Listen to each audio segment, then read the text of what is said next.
تو اس کی شرط یہ ہے کہ جب بھی آپ تلاوت کر رہے ہوں بطور عبادت کے آپ تلاوت کر رہے ہوں، ایک تو تلاوت کر رہے ہوں اور پھر عبادت کے لیے آپ تلاوت کر رہے ہوں،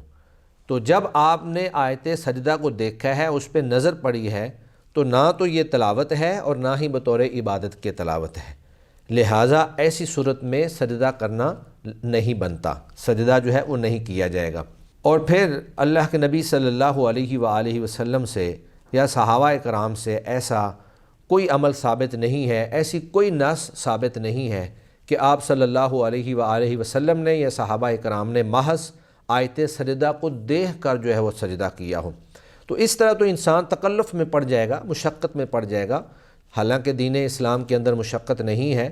اللہ تعالیٰ جو ہے یرید اللہ بکم اليسر ولا یرید بکم العسر، اللہ جو ہے وہ آسانیاں چاہتے ہیں، تنگیاں نہیں چاہتے۔ وما جعل علیکم فی الدین من حرج، اللہ نے تمہارے اوپر دین میں کوئی تنگی اور مشقت نہیں رکھی ہے۔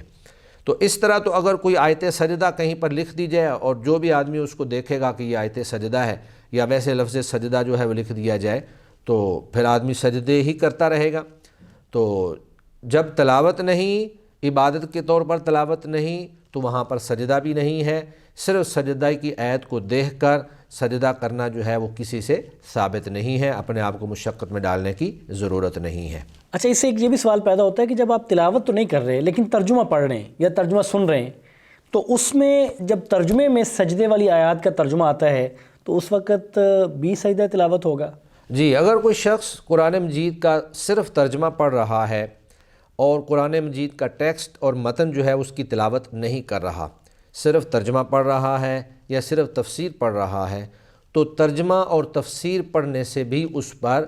سجدہ لازم نہیں آتا۔ اس کی وجہ یہ ہے کہ وہ تلاوت نہیں کر رہا۔ سجدہ ہوتا ہے تلاوت کرنے پر، جب آپ بطور عبادت کے قرآن مجید کی تلاوت کر رہے ہیں، تو تفسیر جو آپ پڑھ رہے ہیں وہ قرآن نہیں ہے۔ وہ قرآن مجید کی تفسیر اور تشریح تو ہو سکتی ہے، وہ قرآن نہیں ہے، اور نہ ہی قرآن مجید کی تلاوت ہے۔ تو چونکہ ہر عبادت کے لیے اس کی شرائط، اس کے ارکان، اس کا طریقہ کار پورا جو ہے وہ شریعت کے اندر بتا دیا جاتا ہے، تو سجدہ تلاوت کا جو طریقہ یا سجدہ تلاوت کے جو تقاضے ہیں کہ کب آپ نے سجدہ تلاوت کرنا ہے، کہاں پہ کرنا ہے، کون سی چیز پڑھنے سے آپ نے کرنا ہے، سورہ کون سی صورت پہ کرنا ہے یا کس جگہ پہ آپ نے کرنا ہے، تو ترجمہ اور تفسیر پڑھنا یہ ان تقاضوں یا ان طریقوں یا ان جو ہے شرائط کے مطابق یہ سجدہ تلاوت کا تقاضا بنتا ہی نہیں ہے کہ آپ وہاں پہ سجدہ کریں۔ تو جب سجدہ تلاوت نہیں آپ کر رہے، سجدہ تلاوت کی آیت آپ نہیں پڑھ رہے ہیں، تو آپ کے اوپر سجدہ بھی نہیں ہوگا۔ جس طرح سجدہ تلاوت کی آیت کو صرف دیکھ لینے سے سجدہ نہیں، اسی طرح ترجمہ اور تفسیر پڑھنے سے بھی آپ پر سجدہ نہیں ہے۔ جی، بعض لوگ سجدہ تلاوت کرنے سے پہلے دونوں ہاتھ باندھ لیتے ہیں، ہاتھ باندھنے کے بعد پھر سجدے میں جاتے ہیں، کیا یہ آپ صلی اللہ علیہ وسلم کا طریقہ یہی تھا؟ سجدہ تلاوت کرتے ہوئے اگر تو آپ نماز میں موجود ہیں، پھر تو آپ تلاوت کے دوران ہی اللہ اکبر کہیں گے اور سجدے میں چلے جائیں گے، اور پھر اللہ اکبر کہہ کر آپ کھڑے ہو جائیں گے اور دوبارہ سے اپنی تلاوت جو ہے وہ آپ کریں گے۔ لیکن اگر آپ نماز میں نہیں ہیں، ویسے تلاوت کر رہے ہیں، تو تب بھی آپ نے ایسے ہی کرنا ہے۔ تو آپ اللہ اکبر کہہ کر سجدے میں چلے جائیں اور اسی طرح اللہ اکبر کہہ کر آپ اٹھ جائیں۔ سجدہ کرنے سے پہلے ہاتھ باندھنا یا رفع الیدین کرنا، یہ اللہ کے نبی صلی اللہ علیہ وسلم سے یا صحابہ کرام سے یا اسلاف سے یہ بات ثابت نہیں ہے۔ تو جو چیز اللہ کے نبی سے، صحابہ سے ثابت نہیں، ہمیں بھی اس پر عمل نہیں کرنا چاہیے۔ اس میں آپ زیادہ سے زیادہ اللہ اکبر کہہ سکتے ہیں کہ آپ اللہ اکبر کہیں، سجدے میں چلے جائیں اور اللہ اکبر کہہ کر آپ سجدے سے اٹھ جائیں۔ نہ اس میں ہاتھ باندھنے اللہ کے نبی سے ثابت ہیں اور نہ ہی اس میں سلام پھیرنا جو ہے وہ اللہ کے نبی سے ثابت ہے۔ اس لیے ہمیں وہی عمل کرنا چاہیے جتنا کہ اس سجدے کا تقاضا ہے یا اس سجدے کے لیے ضروری ہے، اس سے بڑھ کر ہمیں کوئی عمل جو ہے اس میں شامل نہیں کرنا چاہیے۔ شیخ، سجدہ تلاوت کرنے کے بعد لوگ دونوں طرف سلام بھی پھیرتے ہیں، کیا یہ سلام پھیرنا درست ہے؟ جی، سجدہ تلاوت کرنے کے بعد دونوں طرف سلام پھیرنا یا ایک طرف سلام پھیرنا، یہ بھی اللہ کے نبی صلی اللہ علیہ وسلم سے یا صحابہ کرام سے ثابت نہیں ہے۔ اس کی وجہ یہ ہے کہ اگر تو آپ نماز کے اندر سجدہ تلاوت کر رہے ہیں اور سجدہ تلاوت کے بعد آپ سلام پھیر دیں تو آپ کی نماز ٹوٹ جائے گی، نماز ختم ہو جائے گی، کیونکہ آپ تو قراءت کے دوران سجدے میں آئے اور آپ کو چاہیے کہ آپ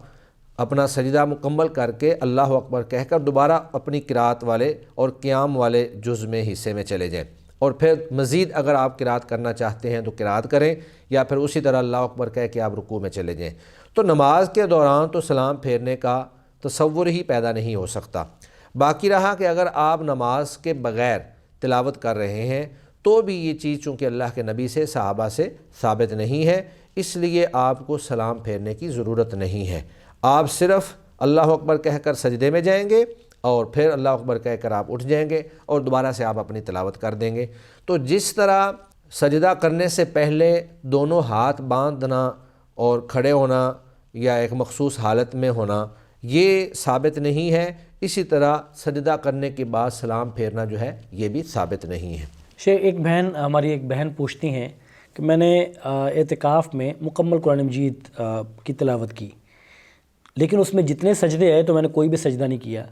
تو اب میں کیا کروں؟ کیا میں سارے سجدے اکٹھے کروں؟ یہ طریقہ بالکل درست نہیں ہے، اور نہ ہی اللہ کے نبی اور صحابہ کرام سے ثابت ہے کہ انسان پورے قرآن مجید کی تلاوت کرے اور کوئی ایک سجدہ بھی نہ کرے اور پھر بعد میں آخر میں جا کر کہے جی میں اب سارے کے سارے سجدے جو ہے وہ اکٹھے کرتا ہوں۔ یہ درست نہیں ہے، بلکہ قاری کو چاہیے، تلاوت کرنے والے کو چاہیے کہ وہ جو ہی آیت سجدہ پر آئے تو فوری طور پر اس کو سجدہ کر لینا چاہیے، کیونکہ آیات کے اندر سجدہ کرنے کا تقاضا ہوتا ہے، سجدہ کرنے کی وجوب بیان کی گئی ہوتی ہیں یا سجدہ کرنے کی ترغیب دی گئی ہوتی ہے، حکم دیا گیا ہوتا ہے۔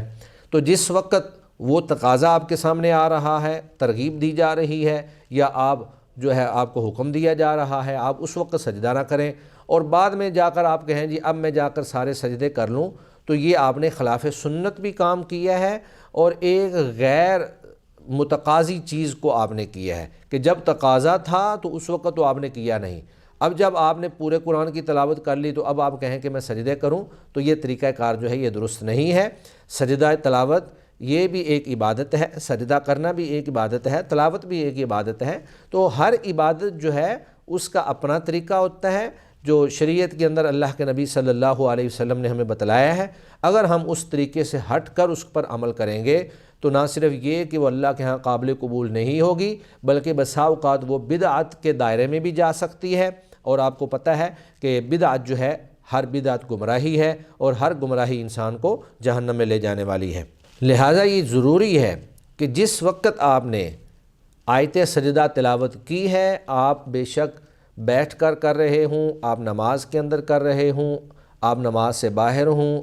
آپ پیدل چل رہے ہوں یا آپ جس حالت میں بھی ہوں، سواری پر سوار ہوں، تو آپ کو فوری طور پر اس وقت سجدہ کرنا چاہیے۔ اور اگر آپ یہ سمجھتے ہیں کہ آپ زمین پر سجدہ نہیں کر سکتے ہیں، مشکل ہے، تو آپ اپنا سر جھکا کر اور اپنی کمر کو جھکا کر سجدے کی طرف کچھ رخ کر کے آپ سجدہ کریں، تو یہی سجدے کا اصل طریقہ ہے۔ اللہ رب العزت سے ہماری دعا ہے کہ اللہ تعالی ہمیں اللہ کے نبی صلی اللہ علیہ وسلم کی سنت کے مطابق تمام اعمال سر انجام دینے کی توفیق عطا فرمائے۔ شیخ جزاکم اللہ خیر، اللہ تعالیٰ آپ کے علم میں، آپ کے عمل میں اور آپ کی صلاحیتوں میں اللہ تعالیٰ برکت دے۔ ناظرین، یہ تھا آج کا پروگرام جس میں ہم نے سجدہ تلاوت کے بارے میں بات کی،